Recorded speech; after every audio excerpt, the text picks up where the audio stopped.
Hello and welcome to Up the Villa podcast. If you are new to our channel, subscribe, drop this video a like and get involved in the comment section down below on your thoughts on our 4-0 battering against Spurs.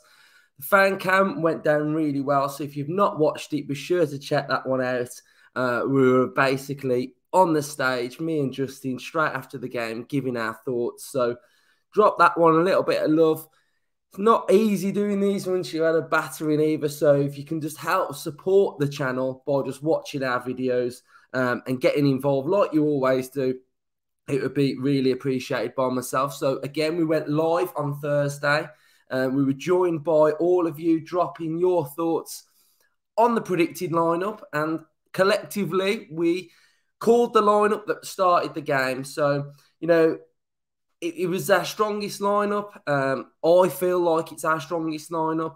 And I was pleased to see that Danny Ings came back into the side because I felt like it was going to pose Spurs a lot of problems. And we started the game in a very usual fashion, going 1-0 down under 3 minutes. That's 8 times we've done that this season now. And like I spoke about it on previous videos, it doesn't set us up very well to go into a game when you are 1-0 down, chasing a game all of the time.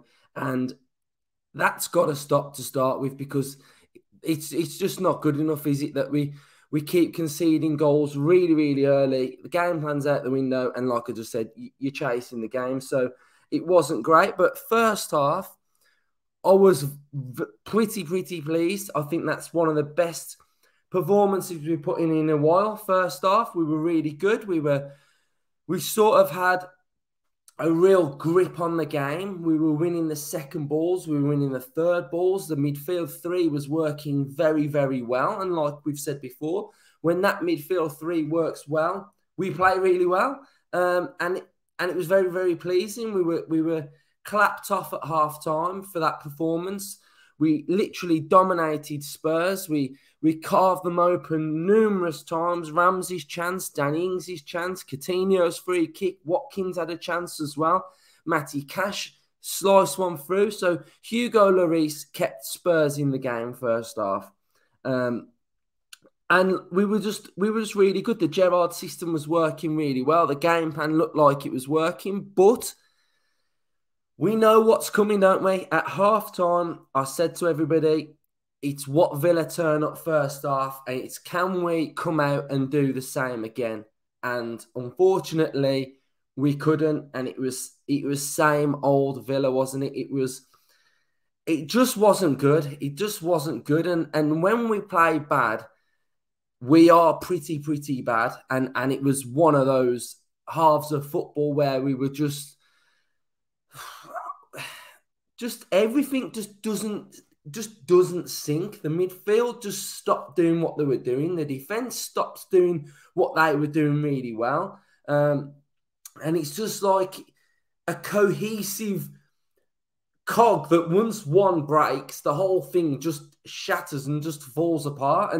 And that's what we saw. And that's what we saw for the goals. When you know, I'm going to break down some of the goals now, and you can see where we completely go wrong, and I just don't understand it. Justin said in the fan cam that the half that we played good in, we still lost 1-0, and the half that we were crap in, we conceded 3 goals. So I just don't know what it is with the team that for some strange reason we play like this for a half, and it's just really frustrating. And I can't put my finger on it, but you know, the one thing that we have got to be is we've got to be more clinical, because the amount of chances we had yesterday, Spurs had 5 shots on target and scored 4 goals.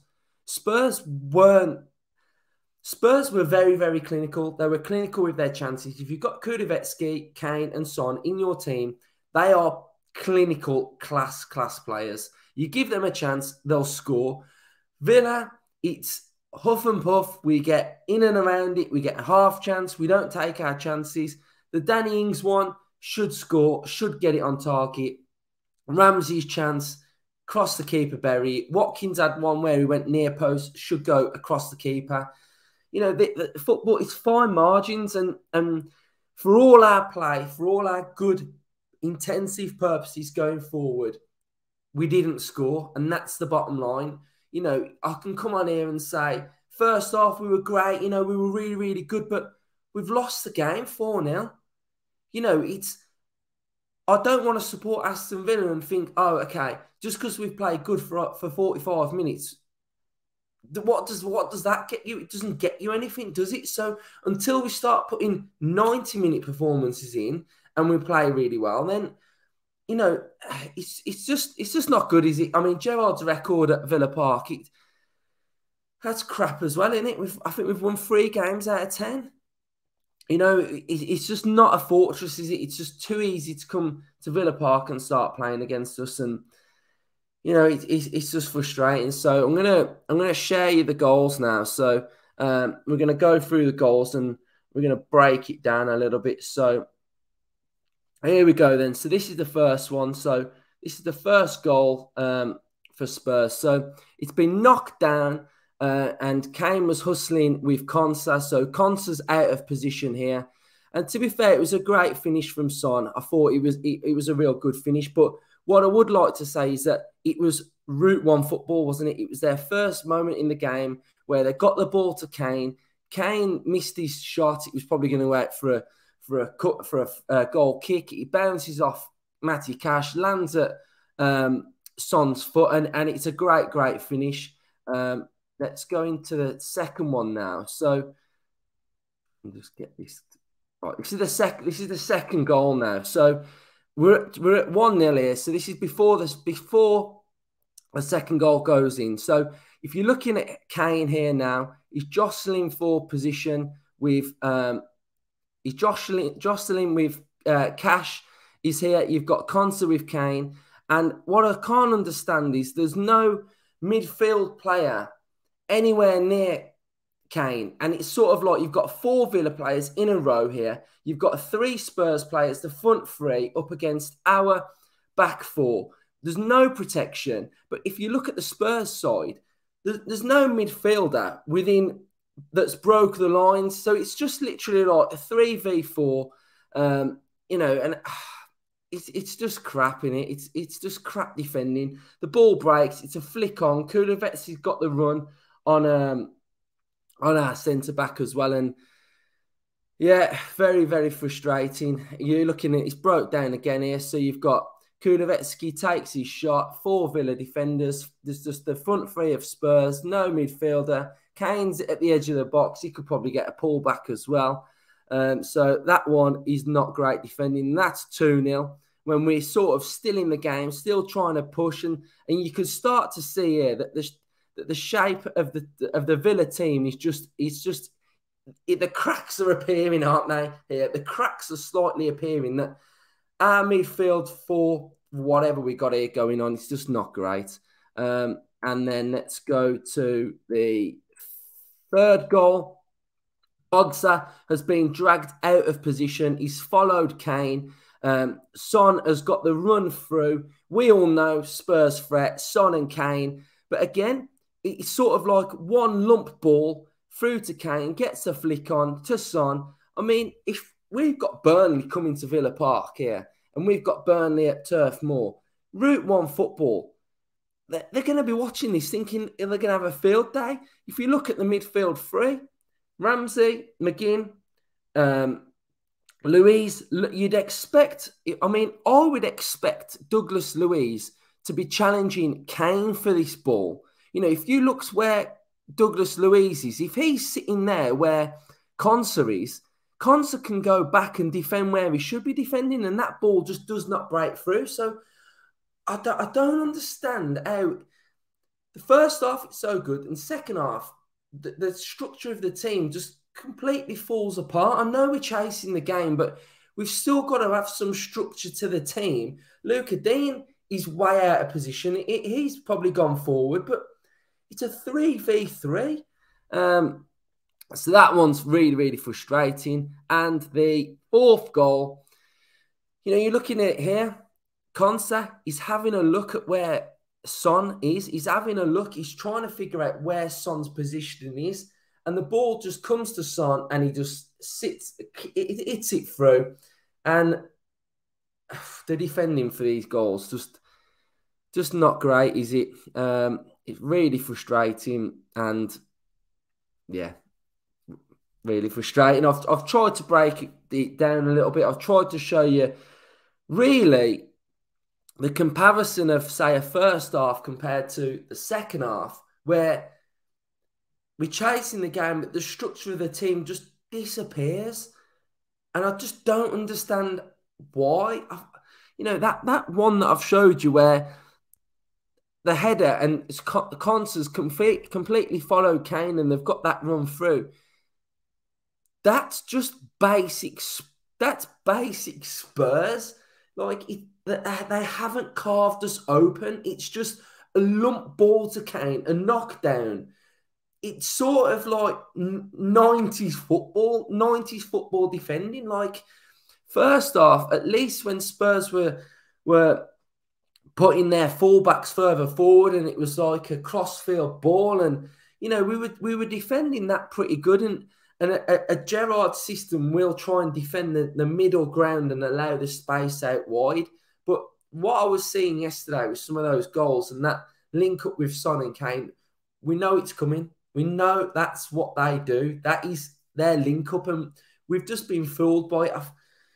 I felt like Conser had a bad game, to be fair. I don't want to dig anyone out or dig Conser out, but it was a shit game from Conser. He's been run ragged. He's been run ragged by Spurs. He's been out of position, but for some of them goals, I think the midfield, if we had a bit of better nous in midfield, if our holding midfielder was just a little bit more savvy, he wouldn't have to go and follow Kane because you'd have your midfielders there and they're just non-existent. So very, very, very, very disappointing. Defending was just laughable at times. And, I don't know whether I said it in the fan cam that when we're breaking yesterday, if you watch Spurs, they will foul. They take the foul. They take the niggly foul.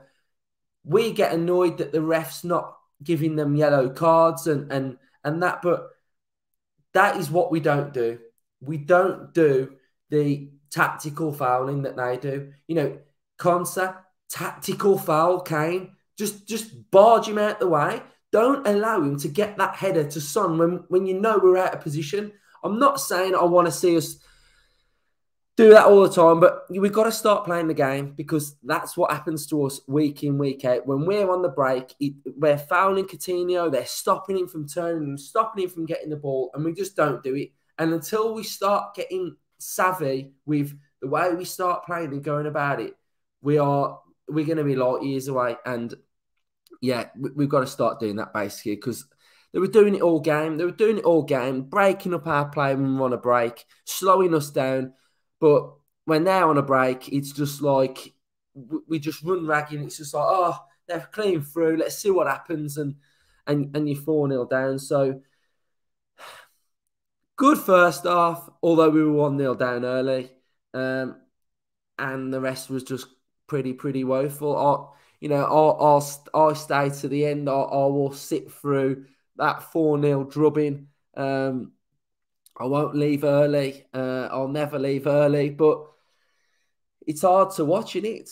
It's painful to watch, and Gerrard's got some serious questions that need answering because what we've seen just isn't really. It's not good enough, is it? We've had a big bounce with him, and then we've played well in games. We've had that little run where we beat Brighton, Leeds and Southampton, where you're sort of thinking, yes, it looked absolutely amazing football. I was loving it.